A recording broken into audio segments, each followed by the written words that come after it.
স্বাগত দীপ্ত বাণিজ্য সংবাদের সাথে আছে আমি ইশরাত সুমা।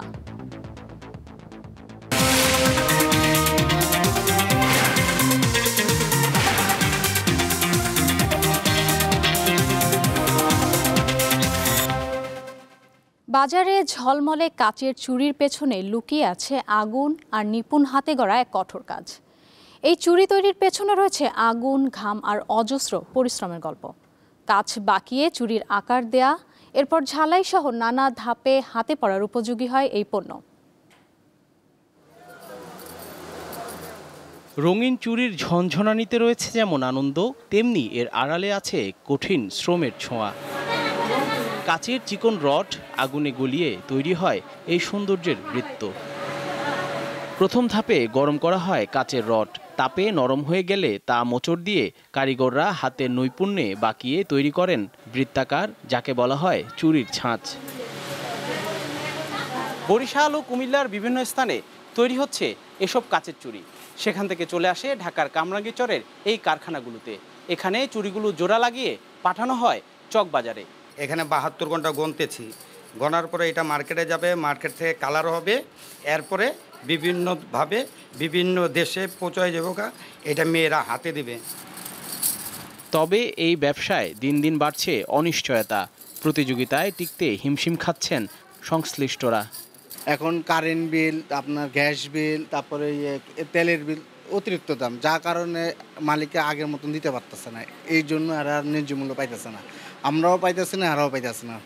যার কারণে মার্কেটে বিভিন্ন বাইরের দেশে মাল আসার কারণে আমাদের দেশের চুরি মাল একদম কমে গেছে। এই কারখানা থেকে কাঁচামাল হিসেবেই বাজারে যায় চুড়ি। এরপর নানা ব্যবসায়ীরা চুড়িগুলো কিনে নিয়ে এতে রং ও নিত্য নতুন নকশা করে বাজারজাত করেন। জহুরুল মোহসান, দীপ্ত সংবাদ, ঢাকা। সপ্তাহের প্রথম কর্মদিবসে গতি পেয়েছে ঢাকায় স্টক এক্সচেঞ্জের লেনদেন। বেড়েছে 181টি কোম্পানির শেয়ারের দাম, কমেছে 143টির। অপরিবর্তিত রয়েছে 69টি কোম্পানির শেয়ারের দাম। প্রথম আড়াই ঘন্টায় লেনদেন হয়েছে 290 কোটি টাকা শেয়ার। দেশের প্রধান এই পুঁজিবাজারে গত বৃহস্পতিবার সপ্তাহের শেষ কর্মদিবসে লেনদেন হয়েছিল 476 কোটি টাকার শেয়ার। এদিকে চট্টগ্রাম স্টক এক্সচেঞ্জের লেনদেনেও আজ গতি পেয়েছে।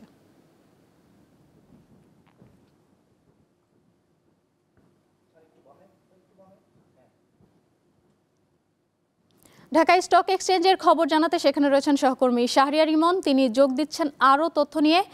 ইমন, বেশ কয়েকদিন পর ঘুরে দাঁড়াচ্ছে দেশের প্রধান পুঁজিবাজার, এই বিষয়ে সংশ্লিষ্টরা কি বলছেন?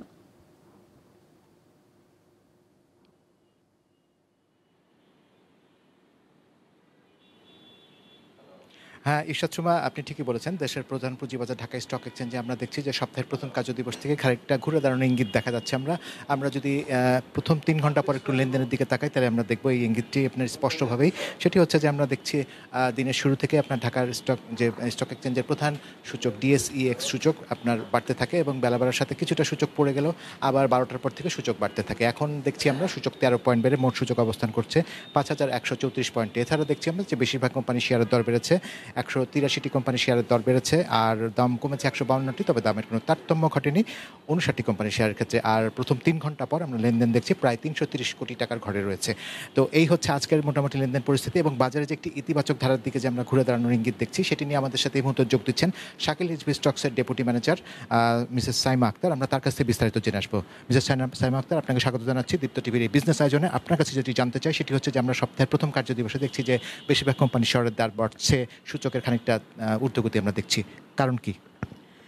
আসলে টানা 2 মাস আমরা সেপ্টেম্বর অক্টোবর মাসে টানা একটা দরপতন দেখেছি, এবং সেই দরপতনটা অব্যাহত ছিল লাস্ট থার্সডে পর্যন্ত। লাস্ট থার্সডেতে আমরা দেখতে পেয়েছি যে সেই ধারাটা থেকে বেরিয়ে এসে এই মুহূর্তে এই ভলিউম অ্যান্ড ইন্ডেক্স সবই বৃদ্ধি পাচ্ছে, এবং সেই ধারাটা আজ সপ্তাহের প্রথম কার্যদিবসে আমরা দেখতে পাচ্ছি যে সেই ধারাটা অব্যাহত আছে।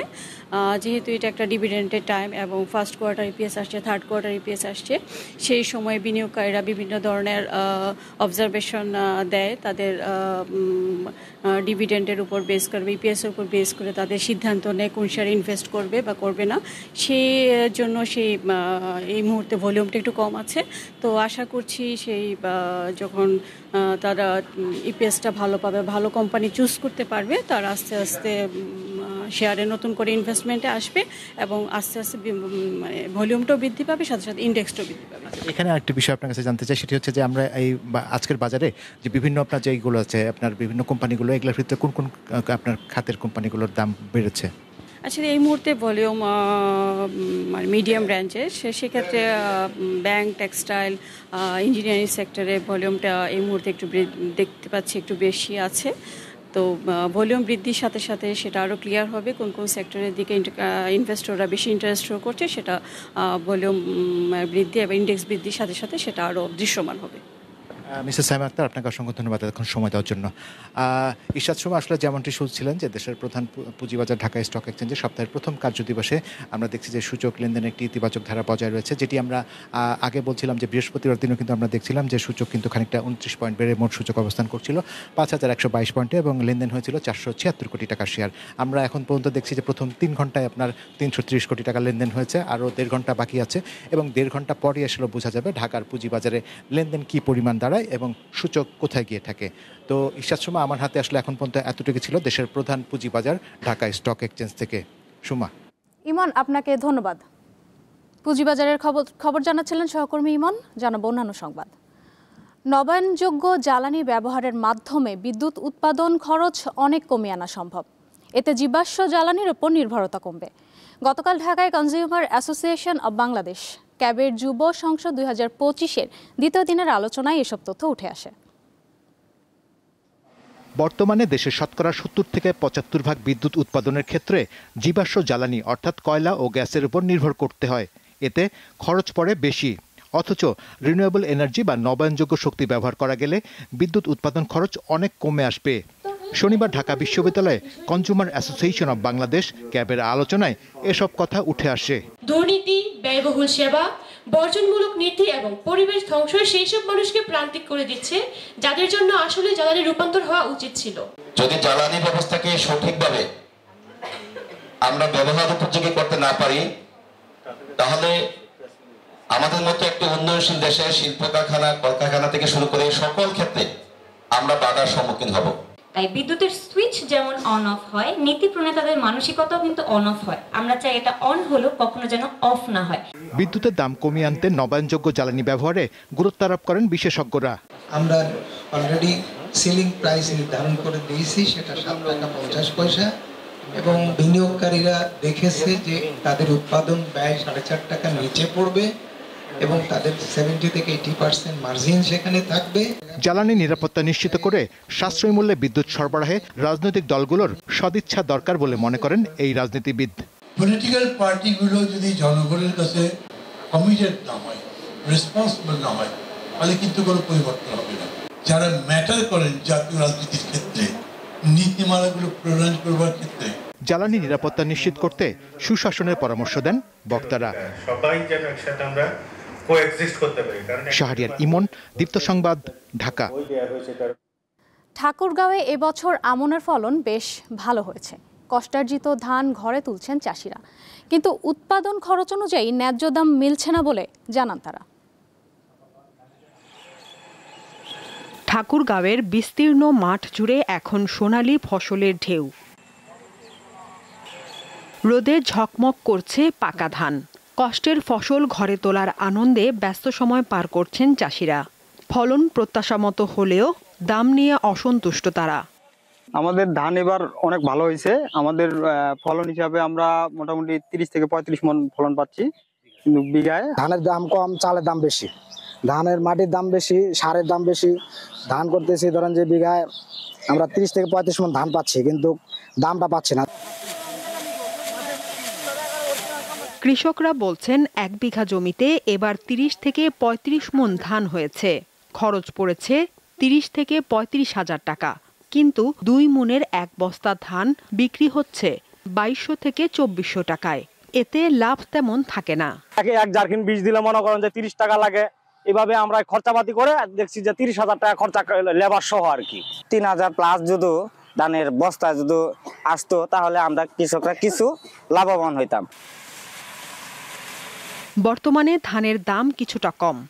সরকার দাম নির্ধারণ করলে কিছুটা বাড়বে বলে জানান এই কৃষি কর্মকর্তা।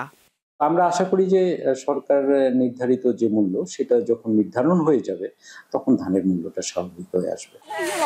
কৃষি অধিদপ্তরের তথ্য মতে ঠাকুরগাঁওয়ে এবার 1,37,000 হেক্টর জমিতে আমন ধানের আবাদ হয়েছে। উৎপাদন লক্ষ্যমাত্রা ধরা হয়েছে 4,88,000 মেট্রিক টন চাল। সাদিয়া চৌধুরী, দীপ্ত, বার্তা কক্ষ। দেশে স্বর্ণের বাজার আজ আগের দামে স্থিতিশীল রয়েছে। 22 ক্যারেট মানের প্রতি ভরির জন্য গুনতে হচ্ছে 2,01,706 টাকা, আর 21 ক্যারেটের দাম 1,92,530 টাকা। অন্যদিকে 18 ক্যারেট মানের প্রতি ভরি স্বর্ণের দাম 1,65,000 টাকা, আর সনাতন পদ্ধতির প্রতি ভরির মূল্য 1,37,133 টাকা।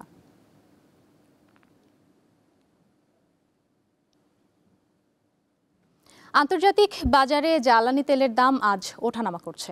যুক্তরাষ্ট্রের বাজার প্রতি ব্যারেল অপরিশোধিত তেল বিক্রি হচ্ছে $60.98, আর ওপেকভুক্ত দেশগুলোর তেল অর্থাৎ ওপেক বাস্কেটে প্রতি ব্যারেলের দাম $66.46। অন্যদিকে দুবাই বাস্কেটে প্রতি ব্যারেল অপরিশোধিত জ্বালানি তেল বিক্রি হচ্ছে $64.92, আর ভারতের বাজারে বিক্রি হচ্ছে $66.17। এই ছিল এখনকার দীপ্ত বাণিজ্য সংবাদে। এরপর দীপ্ত আন্তর্জাতিক সংবাদ দেখার আমন্ত্রণ জানিয়ে শেষ করছি। ধন্যবাদ সবাইকে।